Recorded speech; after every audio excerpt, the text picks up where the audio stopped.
Avant d'entrer dans le vif du sujet, j'aimerais vous partager des versets qui me donnent la force en ce temps.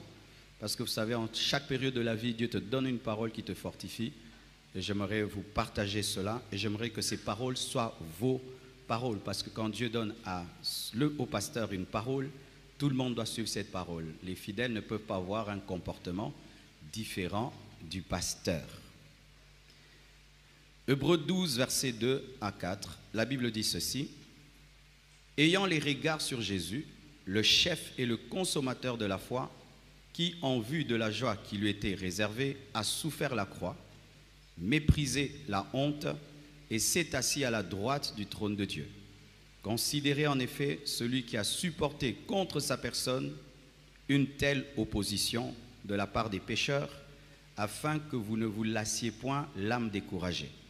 Vous n'avez pas encore résisté jusqu'au sang en luttant contre le péché. » Jésus est un modèle de quelqu'un de patient dans la persécution, de quelqu'un qui pardonne dans la persécution, de quelqu'un qui ne regarde pas la persécution, mais qui regarde à la récompense après la persécution.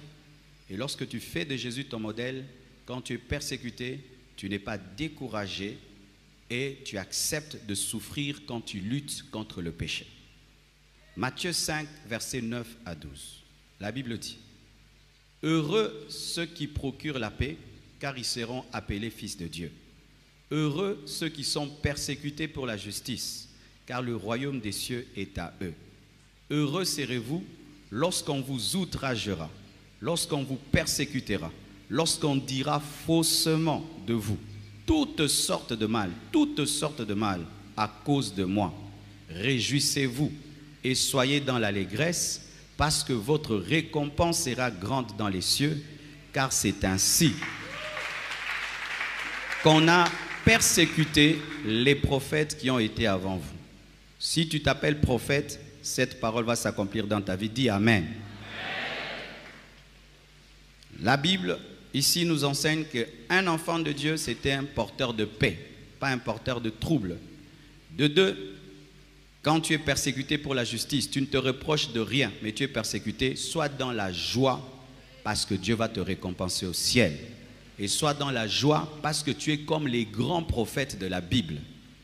2 Timothée 3, versets 11 à 12, ce sont vraiment des versets qui me fortifient. La Bible dit, 2 Timothée 3, 11 à 12, « À quelle souffrance n'ai-je pas été exposé à Antioche, à Icône, à Lystre, 3 villes, quelle persécution n'ai-je pas supporté ?» C'est Paul qui parle. « Et le Seigneur m'a délivré de toutes. Or, tous ceux qui veulent vivre pieusement en Jésus-Christ seront persécutés. » C'est un principe. Tu veux vivre dans la piété, tu seras persécuté. Mais toi, qu'on ne te retrouve pas de ce qu'on dit.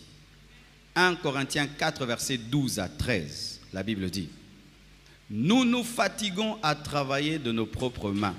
Injuriés, nous bénissons. Persécutés, nous supportons. Calomniés, nous parlons avec bonté. Nous sommes devenus comme les balayures du monde, le rebut de tous jusqu'à maintenant. » La Bible nous enseigne de ne jamais maudire, de ne jamais haïr, de toujours pardonner, parce que notre ennemi, ce n'est pas un homme, c'est Satan. Bénissez et bénissez et bénissez.